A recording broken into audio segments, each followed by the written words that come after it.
पहचान का विज्ञान, सेक्स, जेंडर और दिमाग। आज हम उन मिथकों से आगे बढ़कर सीधे बायोलॉजिकल सच की बात करेंगे कि ट्रांसजेंडर होने के पीछे का विज्ञान आखिर है क्या। तो चलिए अपनी इस पड़ताल को शुरू करते हैं। हम देखेंगे कि सेक्स, जेंडर और सेक्सुअलिटी क्या है, शरीर और दिमाग की पहचान कैसे बनती है और ये कभी-कभी अलग क्यों हो जाती हैं। सबसे पहले 3 ऐसे कॉन्सेप्ट्स को समझना बहुत ज़रूरी है जिन्हें अक्सर लोग एक ही समझ लेते हैं। देखिए, सबसे ज़रूरी बात यह है कि हम यहाँ एक बायोलॉजिकल सच्चाई पर बात कर रहे हैं, किसी की पर्सनल चॉइस या लाइफस्टाइल पर नहीं।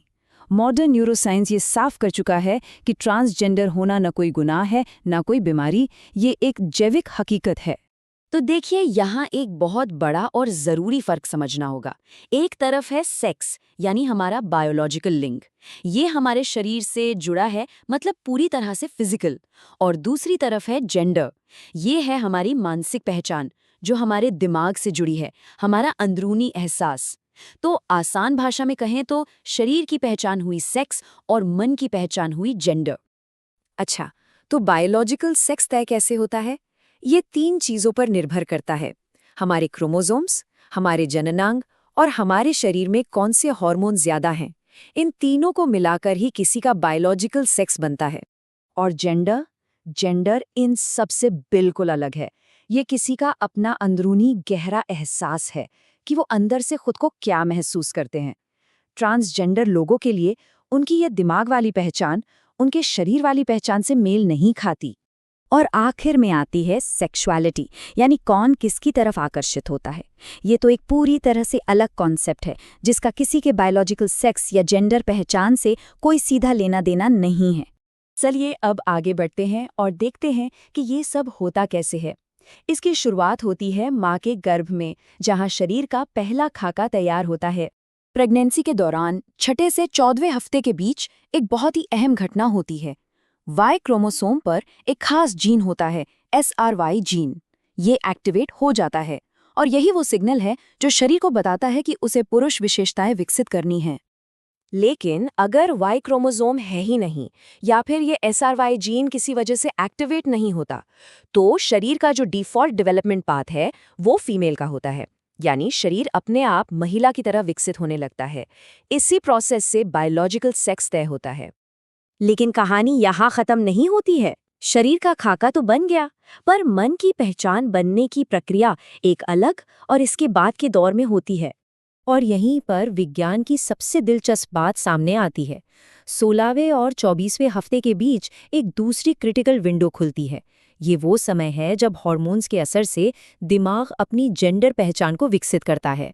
तो यहाँ सबसे ज़रूरी बात क्या है? ये कि शरीर बनने की प्रक्रिया और दिमाग की पहचान बनने की प्रक्रिया, ये दोनों अलग अलग टाइम पर होती हैं।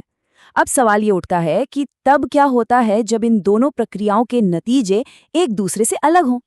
विज्ञान बताता है कि इस सेंसिटिव पीरियड के दौरान कई ऐसी चीजें हो सकती हैं जो दिमाग के विकास पर असर डाल सकती हैं। जैसे अगर प्रेगनेंसी के दौरान माँ बहुत ज्यादा तनाव में है, तो कॉर्टिसोल नाम का स्ट्रेस हार्मोन बनता है। या फिर प्लास्टिक जैसी चीज़ों से निकलने वाले कुछ केमिकल्स जो शरीर में हार्मोन की तरह काम करते हैं, ये सब दिमाग तक पहुंचने वाले असली हार्मोनल सिग्नल में गड़बड़ी पैदा कर सकते हैं। लेकिन बात सिर्फ बाहरी असर की नहीं है, असल सबूत तो दिमाग के अंदर ही मिलते हैं। न्यूरोसाइंस ने पाया है कि ट्रांसजेंडर लोगों के दिमाग की बनावट में भी कुछ खास फर्क होते हैं। हमारे दिमाग में एक हिस्सा होता है हाइपोथैलेमस, और उसमें एक बहुत खास रीजन है BSTC। ये हमारी पहचान से जुड़ा है। और यहाँ जो पैटर्न मिला है वो हैरान करने वाला है। देखिए, सिसजेंडर पुरुष, मतलब वो पुरुष जिनका जेंडर और जन्म का लिंग एक ही है, उनमें ये हिस्सा बड़ा होता है। वहीं सिसजेंडर महिलाओं में ये छोटा होता है। लेकिन सबसे दिलचस्प बात यह है कि ट्रांसजेंडर महिलाओं में भी ये हिस्सा छोटा ही पाया गया, बिल्कुल सिसजेंडर महिलाओं की तरह। तो इसे साफ साफ समझ लेते हैं।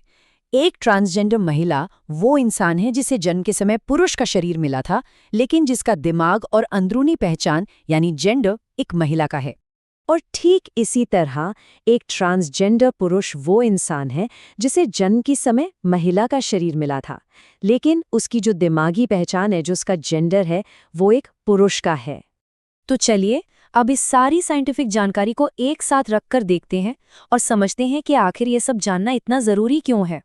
तो इस पूरी चर्चा का सार ये है कि किसी का ट्रांसजेंडर होना कोई चॉइस नहीं है, ये किसी की विचारधारा का मामला नहीं है, ये तो जेनेटिक्स, हार्मोन्स और जन्म से पहले होने वाले डेवलपमेंट का एक जटिल नतीजा है। ये दिमाग की वायरिंग का मामला है। और जब हम इस विज्ञान को समझते हैं तो ये हमें हमदर्दी और स्वीकृति की एक मजबूत नींव देता है और हमें एक आखिरी सवाल के साथ छोड़ जाता है।